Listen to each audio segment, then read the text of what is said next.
경제 파워 곽수종의 생생경제.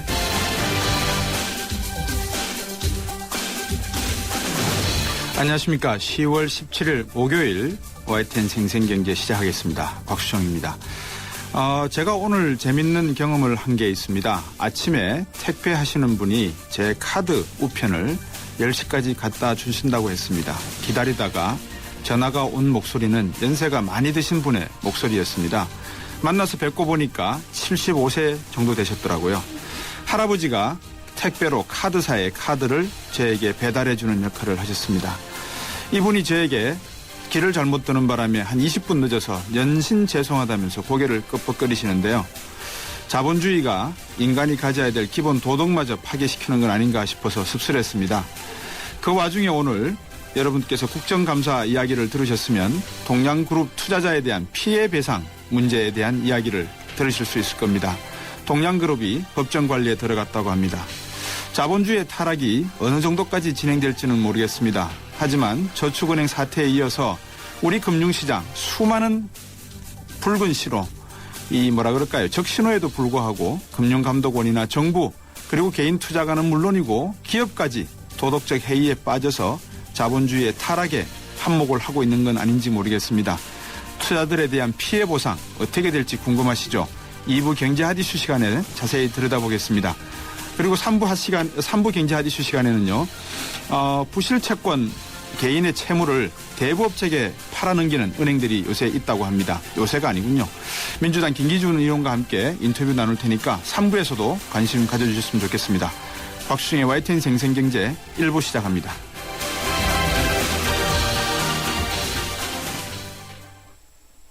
자동차 1년에 얼마나 타세요? 한 9,000km? 사고 난 적은요? 3년간 없죠. 그럼 보험료 할인 더 받으셔야죠. 마일리지로 할인받고 3년 무사고로 또 한 번 할인. 악사 다이렉트 자동차 보험 1566-1566 악사 다이렉트. 가입 시 유의사항을 꼭 확인하세요. 지금 서울에서 광대역 LTE 속도 대결을 한다는데 서울 전 지역에서 되는 광대역 LTE는 KT뿐이니 역시 KT로구나. 광대역 LTE 한판 대결 어서 참여하시오. 황금 주파수 광대역 LTE 올레. 9월 30일 기준 올레닷컴 창조.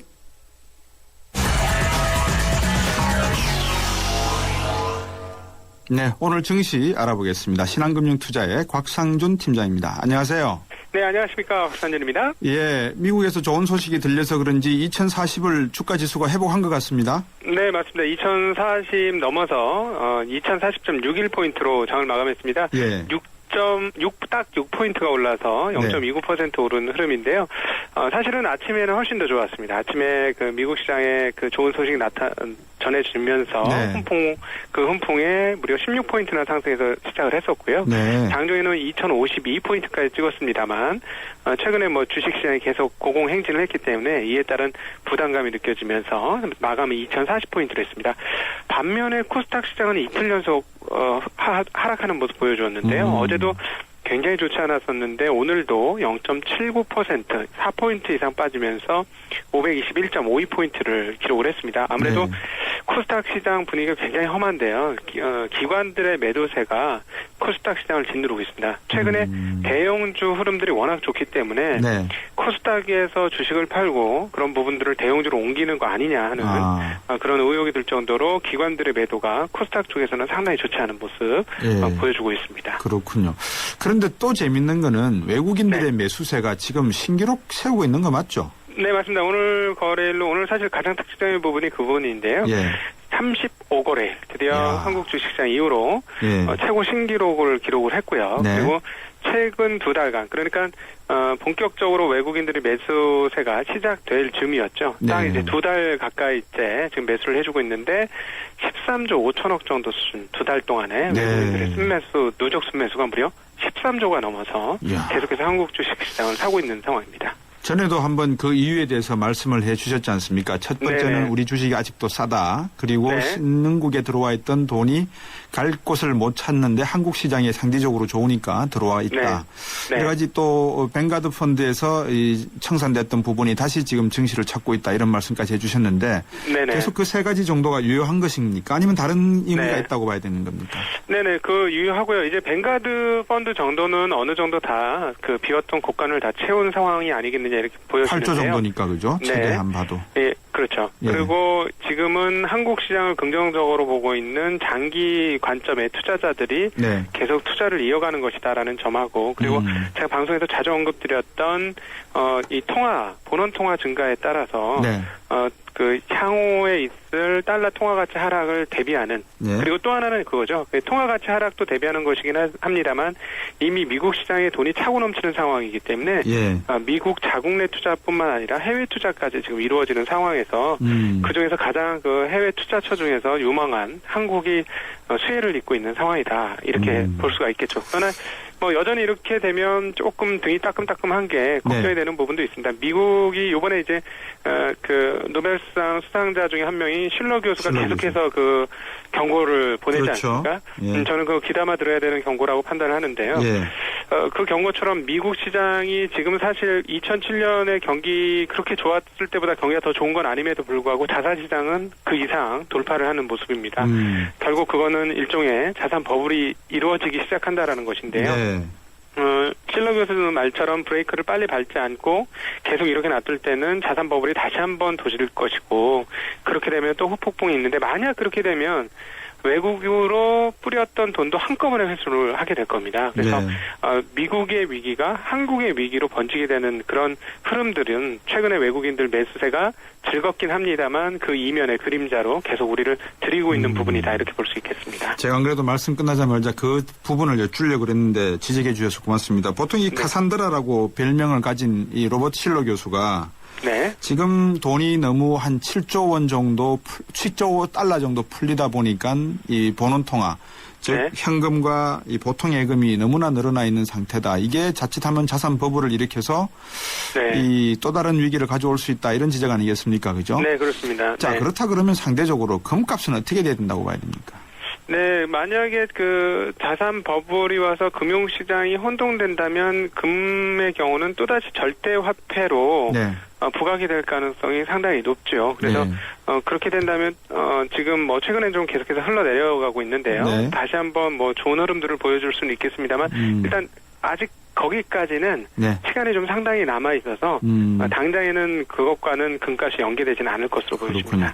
자, 이제 업종별로 한번 구체적으로 볼게요. 전략을 좀 세워야 될 것 같았어요. 이게 네네. 올해 연말까지는 주식시장이 어느 정도 괜찮을 거다라는 가정을 하고 본다면 어떤 종목이 조금 투자를 하면 단기적으로 이득을 볼 수 있을까요? 네, 지수 2000포인트까지는 계속 자주 말씀드렸습니다만 삼성전자와 현대차그룹의 그러셨죠. 작품이었다. 예. 이렇게 볼 수 있다면 지금부터는 가격이 그렇게 비싸지 않은 주가를 보여주고 있는 자체 실적이 우수하고 그다음에 향후에 네. 실적이 개선될 수 있는 그런 기업들을 눈여겨보셔야 할 것인데요. 예. 최근 흐름은 소재주인 화학주들이 가장 크게 거기에 반응을 하고 있고 그리고 예. 최근에 또 반응을 하고 있는 하나의 더 업종이 금융, 은행 업종이다 이렇게 볼 수 있습니다. 예. 그래서 당분간 이 업종들이 시장을 좀 더 끌고 갈 것으로 보여지고요.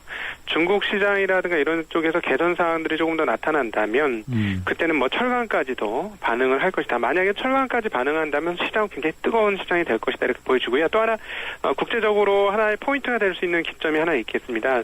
뭐냐면 그 독일에서 네. 그 OMT라는 것, 그 자산 채권 매입 프로그램이죠. 무제한 그렇죠. 채권을 매입하는 프로그램인 OMT에 대한 네. 합헌 결정이 독일 법원에서 예. 조만간에 나느냐 안 나느냐인데요. 예. 만약에 그게 합헌 결정이 나게 되면 그 드라기 ECB 총재가 얘기했던 것처럼 예. 또다시 미국에서는 유럽에서는 예. 양적 완화를 또다시 시행할 가능성이 있습니다.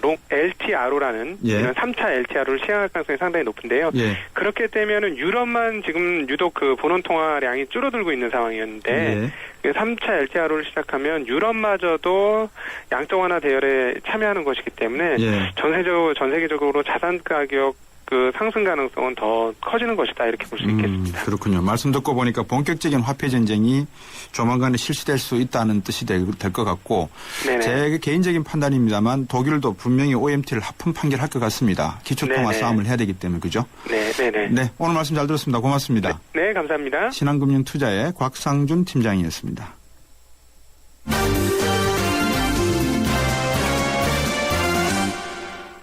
네, 우리 곽상준 팀장이 아주 따끈한 유럽 이야기를 한번 해주시는 바람에 좋은 정보입니다. 한국일보 이성철 산업부장과 함께 경제뉴스 정리해드리겠습니다. 안녕하십니까? 안녕하세요. 자, 이 전력량, 밀량 사태도 있고 해서 이 전기가 도대체 어떻게 되는가 싶은데 원자력 발전이 제대로 이제 복구가 됐습니까? 어떻게 됐습니까? 어제 정부의 발표가 있었는데요. 네.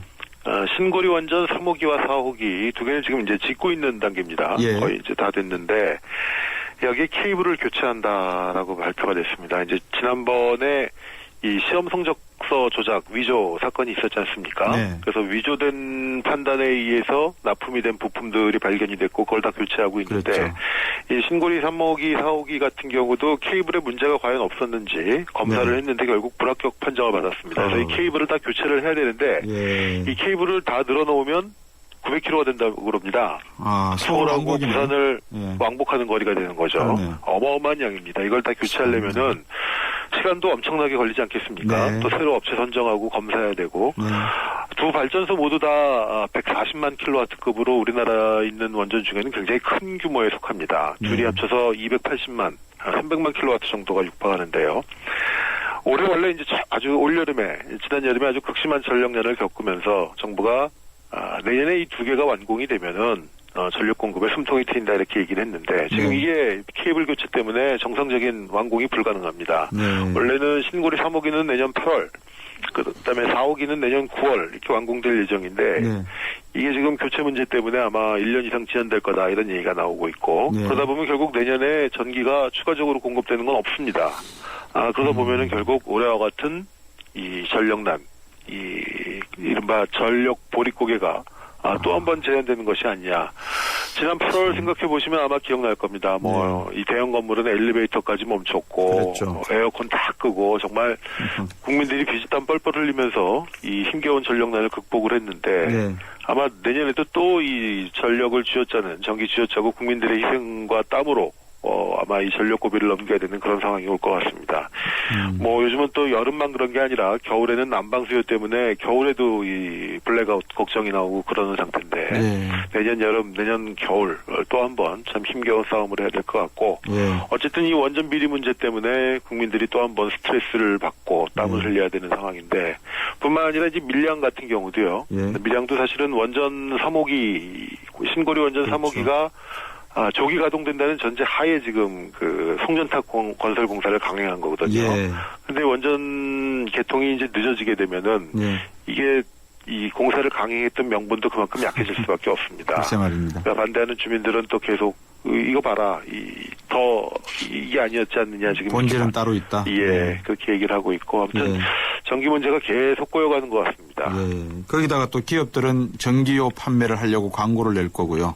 내년 여름 또 더울 거니까 에어컨 사십시오라고 또 광고할 거고 TV 팔아야 되니까 전기 많이 쓰는 LED, LCD 또 선전할 거고 그죠. 자, 중국인들 관광객이 연휴 때 좀 많이 올 줄 알았는데 여유법 때문에 좀 요새 줄었습니까? 어떻습니까? 지난 이달 초에 국경절 때 많이 오긴 왔습니다만은 지금 앞으로가 문제인 것 같습니다. 중국에 이제 여유법이라는 법률이 얼마 전에 생겼는데요. 쉽게 말해서 싸구려 관광으로부터 중국 여행객들을 보호한다는 취지에서 중국 정부가 만든 법입니다.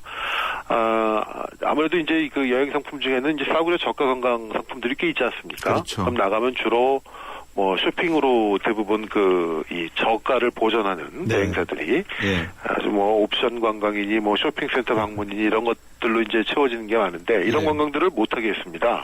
관광 상품을 모집을 아예 못하게 했어요. 그러다 보니까 중국에서 우리나라로 오는 관광객 중에 적지 않은 부분은 이런 옵션 관광, 쇼핑 관광들이 꽤 있는 것으로 지금 알려지고 있습니다. 그러다 보니까 이 여유법 때문에 중국인 관광객들, 한국을 찾는 중국인 관광객들이 그만큼 지금 줄어드는 양상인데요.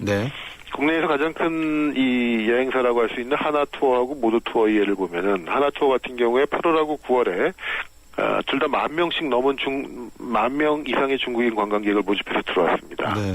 근데 지금 이달 들어서는 4,000명 수준으로 무려 절반 이하로 줄었다고 그러고요. 예, 모두 투어 역시도 뭐 12,000명, 13,000명 이렇게 들어오던 중국인 관광객 숫자가 지금 5,000명 수준으로 떨어졌다고 그럽니다. 네. 근데 이거 사실 뭐 우리 여행사들이 어떻게 할 수 있는 부분은 아니고요. 네. 중국 현지에서 모집하는 데에서 일단 이 직접적인 파동, 이 영향을 받기 때문에 어쩔 수가 없는데 실제로 얼마 전에 중국의 이 여행사 하나가 이런 뭐 필수 코스로 쇼핑센터 방문, 옵션 관광 이런 것들을 했다가 거액의 과태료를 묻는 일도 있었다고 합니다. 네.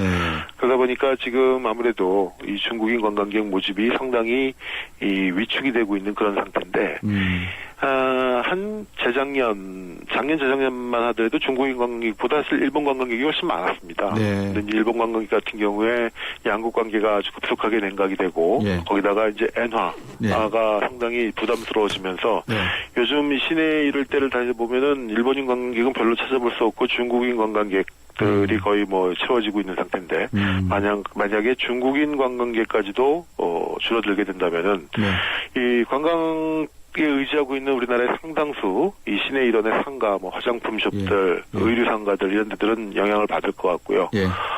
내수도 얼어붙었는데 중국인 관광객까지 줄어든다. 그러면 뭐 상인들은 점점 더 힘들어질 수도 있는 것이죠. 어떻게 해야 됩니까? 이 한일 감정을 생각을 하면 일본 사람들이 반성을 위안부라든지 여러 가지 자기들이 저지른 일에 반성하기 전에는 좀 감정이 누그러지기는 힘들 것 같은데 우리 경기를 생각하면 일본인 관광객들을 또 받아들여야 될 것 같고.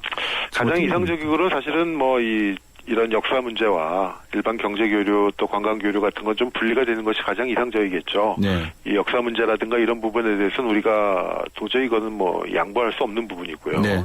반성이 선행이 돼야 되는데 그건 그렇다 하더라도 어떤 기업 간의 어떤 교역이라든가 관광 교류, 문화 교류 같은 건 또 그거와는 별도로 계속되는 게 바람직할 것 같은데 근데 이게 뭐 무자르듯이 딱 잘라질 수 없는 부분 아니겠습니까? 그렇습니다. 영향을 받을 수밖에 없고 특히 지금은 이제 환율 문제가 아무래도 큰 것 같습니다. 예, 그렇군요. 자, 개성공단 이야기를 좀 해봐야 될 것 같습니다. 이 해결돼서 뭐 입주기업들이 이제 한시름 나왔다 싶은데 그게 아닙니까? 네, 지금 그렇습니다. 이제 개성공단이 다시 문을 연 지가 지금 한 달이 지났습니다. 네. 그래서 뭐 이 118개 기업이 가동 중이고 북한 근로자들도 대부분 출근을 해서 지금 어쨌든 외형상으로는 공장이 돌아가고 있는 그런 상황인데 내용은 그렇지가 않다고 합니다. 이 사실은 개성공단 정상화를 위해선 통행, 통신, 통관 이른바 삼통 문제가 개선이 돼야 되고요. 근데 그런 부분들이 지금 남북 관계가 다시 얼어붙으면서 진전이 없고 그러다 보니까 이 뭐 국제 이 IR 투자 설명회를 한다는 부분도 지금 무기한 연기가 되고 있고 그러니까 지금 남북 관계가 여전히 모호하다 보니까 외국 바이어들이 주문을 별로 안 한다고 합니다. 주문이 들어와야지 공장이 돌아갈 텐데 그게 안 되고 있는 상황이고 거기다가 지난번 폐쇄가 되어 있을 때 경협보험금 받은 게 있는데 이게 공단문을 다시 여니까 정부한테 돌려줘야 되는데 이 돌려줄 돈은 없고 그래서 지금 15일부터인가요? 연체금까지 지금 기업들은 개성공단 입주 기업들은 물고 있고 지금 2중 3중으로 참 어려운 상황에 처해 있다고 합니다. 오늘 말씀 여기까지 듣겠습니다. 고맙습니다. 네. 한국일보 이성철 산업부장이었습니다. 골든타임이 시작된다. 노후 준비와 골드바의 행운을 동시에 해피에이지 100 이벤트. 세제 혜택은 물론 연령 제한 없는 현대에이블 신연금 저축펀드에 가입하고 상품권과 골드바의 행운을 잡아라. 12월 31일까지 홈페이지 참조. 에이버 현대증권. 투자 손실에 유의하세요. 네, 피자헛입니다. 저기요, 고기 피자랑 새우 피자랑 뭐가 더 맛있어요? 둘 다 맛있습니다, 고객님. 그래도 뭐가 더 잘 나가요? 솔직하게. 둘 다 잘 나갑니다. 왜냐하면 더블박스. 박스는 하나, 피자는 두 가지. 25,000원. 1588-5588 피자헛. 더블박스 주세요. 네, 지금까지 생생경제 일부 함께 하셨습니다. 중국인, 일본인 관광객들은 줄어든다고 하는데 외국인들이 보따리 돈 싸들고 와서 증시에는 돈이 많이 풀렸다네요. 13조 원이 풀렸다 그러죠. 잠시 후 경제 핫이슈 시간에서는 기업 회생 절차가 결정된 동양그룹과 개인 피해자들의 행보에 대해서 자세히 알아보겠습니다. 2부에서 뵙겠습니다. 2013 가요계 최대 이슈. 대한민국의 살아있는 전설 가왕 조용필 그가 돌아온다.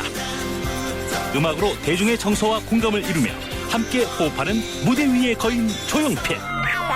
2013년 하반기 최고의 공연 조용필 전국 투어 콘서트 헬로가 일산, 광주, 창원에서 펼쳐집니다. 티켓 예매는 인터파크 1544-1555. 우리 동네가 활짝, 우리 모두가 활짝. 도시 한가운데 안 쓰던 공간을 활용해서 짓는 친환경 복합주거타운 행복주택이 찾아갑니다. 직장은 훨씬 가까워지고 신혼부부나 대학생에겐 집값 부담이 줄어들고 모두가 신나고 활기찬 우리 동네. 기대하세요. 당신의 가장 가까운 곳으로 행복주택이 찾아옵니다. 행복이 활짝. 이 캠페인은 국토교통부와 LH, 코레일, 한국철도시설공단이 함께합니다.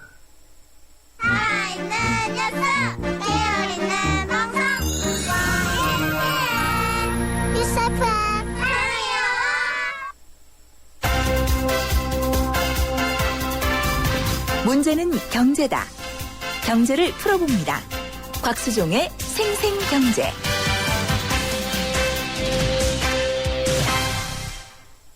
세상의 베이스가 되다 포스코 협찬으로 곽수종의 YTN 생생경제 2부 시작하겠습니다. 그렇습니다. 문제는 경제죠. 왜냐면요. 그 경제라는 단어 안에 돈도 들어가 있고요. 그다음에 사람이 살아가야 될 하나의 그 도덕이 들어가 있고 여러 가지 내용이 들어가 있는 사회적인 집합체이기 때문에 그렇습니다.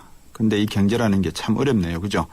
생생경제에 여러분들이 참여하셔서 경제 이야기 하실 수 있습니다. YTN 라디오의 새로운 앱입니다. 예스를 통해서 실시간으로 저하고 이야기하실 수도 있고요. 또 단문 50원, 장문 100원이 부과되죠. 휴대전화 우물정 0945번, 트위터는 골뱅이 YTN 밑줄 이코노미로 여러분들께서 의견 내실 수 있고 참여하실 수 있습니다. 웹사이트도 있으니까요. 여러분들께서 들어오셔서 구경하시고 또 좋은 의견 주시면 고맙겠습니다. 여러분들의 많은 참여와 의견 기다리겠습니다. 가스비가 많이 나오면 큰일. 전기세까지 많이 나오면 더 큰일. 그래서 경동나비엔이 개발했다. 스스로 전기까지 생산하는 가정용 전기발전 보일러. 보일러 여기까지 왔다. 국가대표 보일러. 경동나비엔. 나랑 결혼해줄래? 내 속까지 폴스테인리스로 건강하고 깨끗하게 지켜주고 아껴주고 싶으니까 코코 풀스테인리스 2.0 에코. 매일 너와 쿠쿠하고 싶어. 쿠쿠. 아이고 우리 심청이가 팔려가다니. 그래도 내 걱정은 하지 마셔. 이 심청이가 안심폰을 주고 갔으니까 이 안심폰은 24시간 긴급 출동의 건강상담 서비스까지 받을 수 있어이다. 알뜰폰에 새콤을 더하면 S1 안심폰. 삼성 디지털 플라자에서 만나세요. 온 동네 맛있다고 소문났네. 최신 김치 냉장고 모든 제품 다 보고 비교했지. 역시나 하이마트. 김치 냉장고 하이마트. 최신 김치 냉장고 잘 사려면 하이마트로 가요. 곽수종의 생생경제. 오늘 일간지를 보면 이런 머릿 기사들이 나옵니다. 동양그룹 법정관리, 사실상 그룹 해체에 들어갈 듯.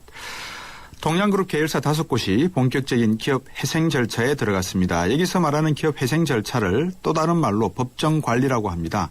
법정관리 신청한 지 17일 만에 이 법원에서 판결이 나와서 이제 기업 회생 절차가 시작되는 모양입니다. 어떤 방식으로 가는지 또 그 과정에서 피해자들은 손해배상을 받을 수 있는지, 받는다면 얼마만큼 받을 수 있는지 방효석 변호사와 함께 말씀 나눠보겠습니다. 안녕하세요. 네, 안녕하십니까. 네, 기업 회생 절차 진행하기로 동양그룹 5개 계열사에 대해서 결정이 났다라고 하는데 어떤 내용입니까? 네, 부산 절차는 크게 재건형과 청산형으로 나눌 수 있는데요. 네. 회생은 사업의 재건과 예. 영업의 계속을 통한 채무 변제가 주 목적인 반면에 예. 파산은 채무자의 재산의 처분, 환가를 통한 채권자들에 대한 재산 배당이 주 목적이 되고 있습니다. 네. 그런데 여기서 법원이 파산이 아닌 회생 결정을 내린 것은 네. 기본적으로 동양그룹의 부실 정도가 펀더멘털이 부실한 것이 아니고 단기적인 기업 유동성의 악화로 인해서 부실이 이루어졌다라고 본 것인데요. 네. 특히나 기업 부산의 경우에는 청산보다는 회사도 살리고 변제도 극대화할 수 있는 회생 절차를 우선시하고 있는 게 법원 실무입니다. 아, 그렇군요. 만약에 청산할 때보다도 회생할 때 가치가 더 높다면 법원에서 판단하기에 이거 구조조정해서 살리자. 그래서 빚을 갚고 피해본 투자자들을 될 수 있으면 구제하자라는 결정을 하는 것 같고 청산 가치, 청산하는 게 더 나을 것 같다라고 결정을 하게 되면 아마 회생시키기보다는 청산해서 정리하자 이렇게 결정하신다는 말씀이죠. 차로 들어가게 되겠죠. 네. 자, 그러면 앞으로 기업 회생 절차, 즉 법정 관리 절차는 어떻게 진행이 될까요? 네, 법원이 파산 절차가 아닌 회생 절차를 선택했다라는 것은 일단 동양그룹 측면에서 봤을 때는 희망적이라고 할 수 있는데요. 네. 아마도 그 동양그룹을 파산시켜서는 수많은 개인 채권자들에 대한 배상이 충분히 이루어질 수가 없고, 네. 앞서 말씀드린 것처럼 동양그룹의 부실이 그룹 자체의 펀더멘털이 튼튼하지 못해서 이루어진 게 아니라, 예. 만약에 일시적인 유동성의 악화라는 것이 사실이라면, 예. 기업을 회생시키고 그로부터 개인 투자자들이 변제를 받도록 하는 것이 사회적으로 낫다고 법원이 판단한 것 같습니다. 네. 그런데 그렇기 때문에 법원, 네네, 말씀하십시오. 예, 그렇기 때문에 법원으로서는 이례적으로 개인 채권자 집단을 채권자 협의회 구성원으로 포함시키는 것이라고 할 수 있는데요. 네. 사실상 회생 절차에서는 채권단의 역할이 상당하기 때문에 네. 이런 부분은 아마 개인 투자자를 배려하는 것이 아닌가라고 생각이 되고요. 그리고 네. 질문하신 내용에 대해서 답을 드리자면 네. 일단 보통 기업이 회생 절차 안에 들어오게 되면 법적으로는 첫 번째로 채권자는 개별적으로 채권 회수하는 것이 금지되기 때문에 네. 개인 채권자들 개별적으로 회수할 수는 없고요. 네. 두 번째로 기업은 면책 또는 출자 전환을 통해서 채무 조정을 하게 되고 네. 세 번째로 인력 감축 등이 있을 것이고 예. 적자나는 사업이 있다라면 중단하거나 예. 재구축하게 될 것이고 마지막으로 이를 토대로 회생 계획안을 작성하고 최종적으로 채권자 동의를 받는 과정을 거치게 되겠죠. 하나의 사례를 들어주시면 어떻겠습니까? 회생 절차에 들어갔던 기업 중에서 97년 외환위기 이후에 살아남은 기업, 그래서 구조조정을 성공적으로 마친 기업이 있다라고 한다면. 특별하게 기억이 나는 부분은 좀 있지 않아도 일단은 기본적인 입장은 예전에는 법원에서 파산을 시키는 것이 최선이라고 봤는데 일단은 회생을 신청하는 것이 현재 추사라고 할 수 있고요. 네, 그렇게 볼 수 있을 것 같습니다. 네. 자, 그러면 이제 또 하나의 그 문제가 이번 기업 회생 절차를 놓고 예를 들어서 과연 현재현 동양그룹 회장이나 그 일가들이 재산을 내놓을 것인가? 또 오히려 영향력을 행사해서 자기의 지분을 강화하는 방향으로 갈 수는 있지 않을까? 이런 우려도 있던데 어떻게 보십니까? 네, 그런 우려는 충분히 제기될 수 있는 우려인데요. 네. 일단 회생 절차가 개시되게 되면 해당 기업의 업무 수행권이라든지 재산 처분권, 소송 수행권 등 모든 권리와 권한이 관리인에게 이전됩니다. 네. 그런데 오늘 뉴스를 보니까 현재 동양그룹의 경영진이 대부분 그대로 관리인으로 선임된 것으로 알고 있는데요. 글쎄 말입니다. 네, 이는 미국의 제도를 변형해서 도입된 제도인데요. 예. 이런 제도를 기존 경영자 관리인 제도라고 하는데요. 예. 기본적으로 기존 경영자의 응징 및 축출해서 기존 경영권 구도를 존중하는 방향으로 가자. 이런 식으로 법원이 이제 최근에 결정하고 있는데요. 예. 취지는 기업의 상황을 잘 아는 그 기존의 경영진이 경영을 통해서 조기에 회생 절차 진입을 하고 기존 경영자의 노하우를 활용한다. 물론 이런 취지가 되는데요. 네. 이를테면은 기존 경영진을 그대로 관리인으로 선임하지 않으면 동양의 케이스가 대표적인 경우가 될 수 있겠지만 예. 기업의 부실 징후를 알고라도 상황이 악화될 때까지 기업을 그대로 경영하려고 할 수 있게 되기 때문에 예. 결과적으로 그렇게 된다면 호미로 막을 걸 가래로 막게 된다. 그런 우려가 있기 때문에 이 제도가 도입됐는데요. 근데 네. 그 질문 주신 내용에 대해서 답변을 드리자면 몇 가지 부작용이 있죠. 우선 대표적으로 과거에 이 사람들의 부실 경영의 책임 추궁을 어떻게 할 것이냐. 예. 이 부분이 대표적으로 제기되는 비판이고요. 예. 두 번째로는 앞으로 진행될 회생 절차에서 이 사람들이 과연 투명한 경영을 할 수 있느냐. 예. 라는 우려가 미래의 측면에서는 제기될 수가 있겠죠. 예. 그래서 이를 막기 위해서는 감사 역할이 중요하고 무엇보다도 개인 채권자가 현재 법원에서 참여하고 있는 채권자 협의회의 감시가 중요하다라고 볼 수 있습니다. 네. 그러면 말씀해 주신 대로 이 법정 관리가 또는 기업 회생 절차가 진행되는 동안에는 모든 채권이나 채무에 대해서 권리가 동결된다고 말씀을 하셨지 않습니까? 네네. 예, 개인들이 이제 투자가들이 채권단 협의회를 만들어서 참여는 하겠지만 손해배상 문제라고 하는 것은 기업 회생이 끝나야지만 그때부터 시작되는 거 아니겠습니까? 뭐 일은 그렇다고 볼 수가 있죠. 예. 얼마나 받을 수 있을까요? 손해배상이 만약에 진행이 된다면 가정을 해볼 수 있을까요, 한번? 예, 일단 법 규정을 먼저 살펴봐야 되겠는데요. 네. 이 규정에 대해서 자본시장법 48조가 그 손해배상 책임을 규정하고 있는데요. 네. 이 법에 의하면 만기시 약정 금액이 아니라 실제 투자한 금액을 손해배상 금액으로 규정하고 있습니다. 예. 예를 들어서 개인 투자자가 금리 7% 100원어치 기업보험을 할인받아서 80원에 샀다라고 가정하면 예. 일반적으로 만기가 도래하면 개인 투자자는 금리를 포함해서 107원의 이익을 기대하는 것이 정상인데요. 네. 근데 이 경우 실제 투자한 80원만 보상해준다. 이 점이 이 규정의 취지인데요. 네. 다만 이 규정은 추정 규정이기 때문에 그 추정을 뒤집을 수 있다라면 추가 배상이 가능할 수도 있고 네. 또 이 부분은 그 설명 의무 위반으로 인한 손해배상을 규정한 것이기 때문에 예. 다른 원인으로 인한 손해배상의 경우에는 추가 배상을 받을 여지도 있습니다. 아, 그렇군요. 그러면 투자자들이 미리 좀 준비해야 될 것들이 있지 않겠습니까? 어떤 것들입니까? 네, 일단 자본시장법은 부당권유를 금지하고 있는데요. 예. 그 부당권유의 대표적으로 거짓의 내용을 알리는 행위나 예. 또는 불확실한 사항에 대해서 단정적 판단을 제공하거나 확실하다고 오인하게 할 소지가 있는 내용을 알리는 행위는 부당권유로서 금지되고 있는데요. 네. 예를 들어서 동양의 판매 직원이 그 동양그룹의 불실성을 알고 있음에도 네. 이를 소홀히 하고 권유를 했다면 예. 이 부분은 부당권유에 해당할 소지가 크고요. 네. 그래서 이런 점을 미리 알고 계시고 채권자 협의회에서 채권자의 권리를 주장할 수 있는 그 법적 조치를 미리 네네. 네, 오늘 말씀을 듣고 보니까 이 동양그룹이 과연 이번 부실로 퇴출위기에 내몰렸지만 그룹 자체적으로 한 5천억 원가량 자금을 투입하면서 노력을 하려고 하겠다 이런 내용도 나오긴 하는데 과연 투자자 입장에서 이 원금만 회수해도 나는 만족하겠다 하실는지 모르겠습니다. 대부분 이 경우에는 투자자분들이 어떤 정도의 만족을 원하시는가요?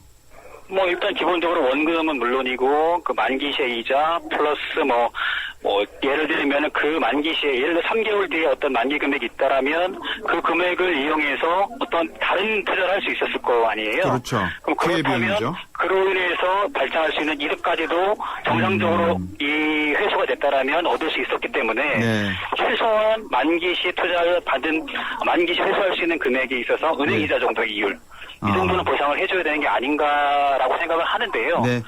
그 부분은 법원의 판단이 되게 좀 주목되는 부분이고요. 예, 알겠습니다. 보통 이게 한 1년 정도 기다려야 되는 겁니까? 아니면 회생 절차라고 하는 게 상당히 오래 걸릴 수도 있는 거죠, 그죠?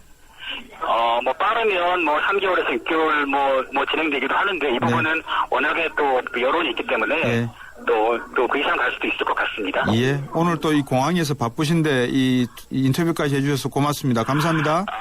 네, 감사합니다. 네.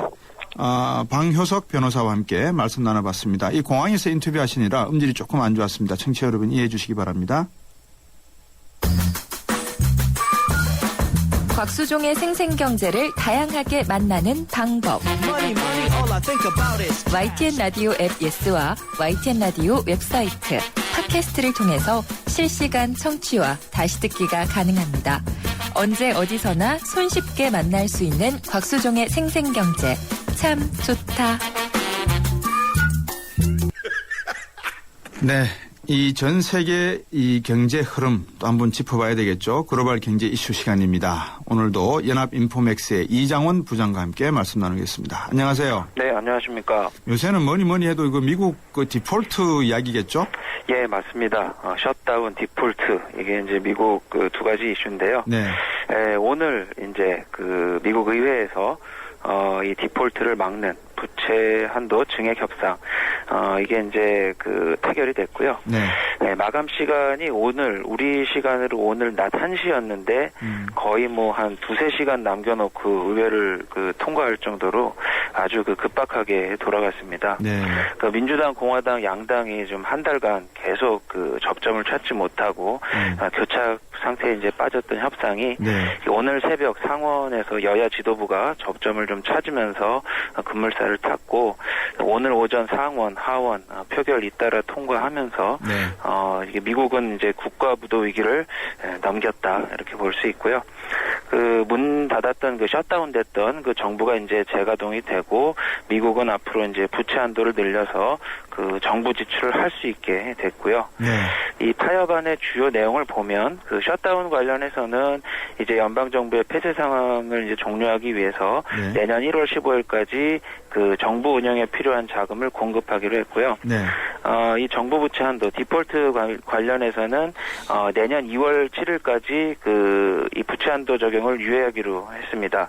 그래서 말씀드린 대로 이제 재무부가 그 국채를 발행해서 자금을 이제 조달할 수 있게 됐고 이제 하나 문제가 이제 예산안 문제인데 2014년도 회계연도 예산안은 이제 아직 그 확정이 되지 않았기 때문에 올해 12월 13일까지 다시 협의해서 그 확정하기로 했습니다. 네. 이 한 16일 동안 지속됐었죠? 네. 이 바람에 뭐 비용 측면으로 계산하면 한 240억 달러가 뭐 날라갔었다 뭐 이런 이야기도 나오던데. 네네. 말씀해 주신 대로 이번 타결이 소위 말해서 임시 변통 아니겠습니까? 맞습니다. 이번에 타협을 보긴 했지만 완전히 그 매듭을 진 건 아니고요. 이번에 이제 예산안 그리고 재정 문제 이거를 내년 초까지 한시적으로 미뤄둔 거에 불과하다. 따라서 미국 정치권의 갈등 그리고 이러한 것들과 관련한 불확실성은 앞으로 지속될 가능성이 있다. 이렇게 볼 수 있고요. 당장 12월 13일까지 그 민주당과 공화당이 예산안 협의를 위해서 대화를 해야 되는데 여기에서 이제 오바마 케어 적용 범위를 놓고 대치할 가능성이 있다. 사실 이번 그 협상의 쟁점이 이제 주요 쟁점이 그 오바마 케어였는데 공화당이 그 중산층에게 의료보험 혜택을 주는 이 방안에 반대하고 있고 또 오바마 행정부와 이것을 두고 이제 극한 대치를 그 하고 있는데 둘 사이의 앙금이 완전히 풀어진 게 아니기 때문에 올 연말이나 내년 초에 다시 정치권의 갈등이 시작될 가능성이 있고요. 뉴욕타임스 같은 그 일부 외신들은 진짜 문제는 내년에 터질 것으로 우려하고 있습니다. 현지 분위기가 어떻습니까? 지금 진짜 이 티파티의 영향력이 공화당의 이런 입장을 지금 이렇게 경직되게 가져갈 정도로 영향력이 있는 이유가 궁금하고요. 현지 분위기가 좀 궁금해요. 개인적으로 어떻습니까? 현지 제가 이제 지난주에 미국 출장을 다녀와서 이제 여러 사람들한테 좀 물어봤는데 그 제가 느낀 거는 그렇습니다. 그 미국이 둘로 쪼개져 있다. 민주당 쪽과 공화당 쪽, 특히 이제 티파티 쪽도 뭐 문제겠지만 이거를 바라보는 국민들의 시선도 둘로 완전히 갈라져 있고요. 미국의 정치 시스템이라는 게 어떤 대화 타협을 통해서 뭔가 이제 그 협의를 해나가는 그런 시스템인데 그런 시스템이 완전 무너진 게 아니냐.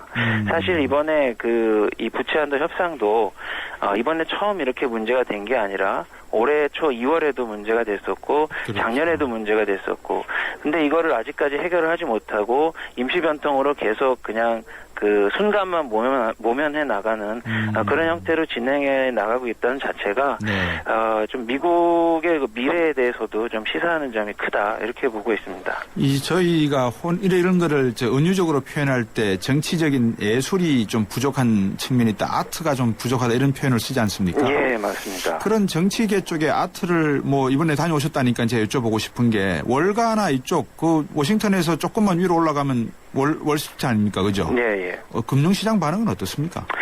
일단 이제 시장 반응은 뭐 오늘도 이제 뉴욕 다우지수도 많이 오르고 뭐 했었지만 일단 그런 불안 심리가 일단은 해소됐기 때문에 어느 정도 그 뭐 안도 랠리 차원에서 좀 주가가 오르고 있지만 앞으로 좀 중기적으로 봤을 때 이런 문제가 계속 터질 수 있기 때문에 어떤 갈등이 잠시 봉합된 것에 불과하기 때문에 좀 완전히 안심할 수는 없는 상황이고요. 월가에서는 항상 그 정치권에 대해서 이렇게 합의하지 못하는 부분에서 실망했다를 넘어서 이제는 뭐 거의 뭐 포기했다 이런 말까지 좀 나올 정도로 굉장히 좀 시니컬한 그런 반응을 보이고 있습니다. 예, 말씀하신 대로 제가 지금 CNN 쪽 이야기를 들어보니까 지금 뭐 경제 성장 회복 속도는 상당히 높고 네네. 일자리 문제도 심각하고. 네. 그다음에 이 성장 과정에서의 양극화 문제 또한 해결을 못하고 있는 상황이기 때문에 문제의 본질은 따로 있다 이런 지적도 많이 나오는군요. 예, 맞습니다. 자, 이 사태를 놓고 보면 미국의 이 정치 경제적인 위상이 상당히 지금 낙하를 한 상태인데 자존심이 좀 상하겠습니다. 맞습니다. 그 팍스 아메리카나라고 하죠. 네. 그 미국 중심의 어떤 세계 질서 이게 이제 완전히 무너질 위기에 처해 있는데 네. 지난주에 이제 미국 수도 워싱턴에서 IMF 총회가 열렸었는데 네. 여기서 각 나라들이 미국에 대해서 그 강도 높은 그 지적을 많이 했습니다. 네. 빨리 좀 부채 문제 해결을 좀 해라. 또 이제 미국이 국가 부도 상태에 직면하면 세계에 큰 피해를 준다. 그래서 이 슈퍼파워라고 불리던 미국이 주변국한테 훈수를 듣는 위치로 전락을 했고요. 네. 또 미국의 통화인 달러 그리고 미국의 신용을 대표하는 국채의 그 상황을 보면 네. 결국 이번 디폴트 위기는 미국의 어떤 쇠락을 알리는 전주곡이 아니냐 그런 지적도 나오고 있고 네. 또 기축 통화로서의 그 달러의 위상은 점점 약해지고 있고 네. 또 반면에 G2의 한 축으로 불리는 중국이 부상하면서 위안화의 위상은 좀 강해지고 있고 달리 말하면 중국은 떠오르고 미국은 좀 몰락하는 그런 상황이 계속되고 있는데 이제 외교 부분에서도 이런 부분이 나타나는 게 미국 그 연방 정부가 이번에 셧다운하는 바람에 그 에이펙 회의가 이제 동남아에서 열렸는데 오바마 대통령이 이 방문을 취소했습니다. 비행기값 때문에요? 예, 그 정부가 이제 연방 정부가 문을 닫으면 지출할 수 있는 그 돈이 없기 때문에 그렇죠. 예, 그 방문을 취소를 했는데 그러는 사이에 그 시진핑 중국 국가주석은 그 동남아시아를 돌면서 이른바 이제 포용 외교로 이제 전개를 한 거고 아시아 태평양 지역에서 미국의 위상이 점점 낮아지는 대신에 중국의 영향력이 커지고 있고 결국은 이제 미국이 안고 있는 이런 내부 갈등 문제를 해결해야 해외에서도 개입할 능력이 생긴다. 이런 게 이제 전문가들의 지적입니다. 그러네요. 그렇게 말씀을 듣고 보니까 미국이 트리플 A 신용 등급 가지고 있을 이유가 없는 것 같은데요. 예, 그 이번에 여러 가지 그 신뢰 문제가 이제 많이 제기되고 있는데 미국의 위상이 떨어졌다는 게 바로 이제 신용 등급에서도 나타나고 있고 이번 과정을 거치면서 과연 이 최고 신용 등급 트리플 A를 받을 자격이 되느냐 근본적인 의문을 제기한 그 이벤트라고 볼 수도 있고요. 이런 부도 위기에 임박한 상황에서도 미국 여야가 지루한 공방을 하면서 전 세계의 우려를 자극하고 있는데 좀 미국의 신용 등급이 이제 좀 내려야 되지 않느냐. 그렇겠죠. 그런 전망이 나오고 있고. 말이 충분히 나올 만하겠네요. 네, 맞습니다. 그러다 보니까 또 이번 사태로 경제적인 아까 제가 240억 달러 정도 피해가 있었다라고 했는데 어떻습니까?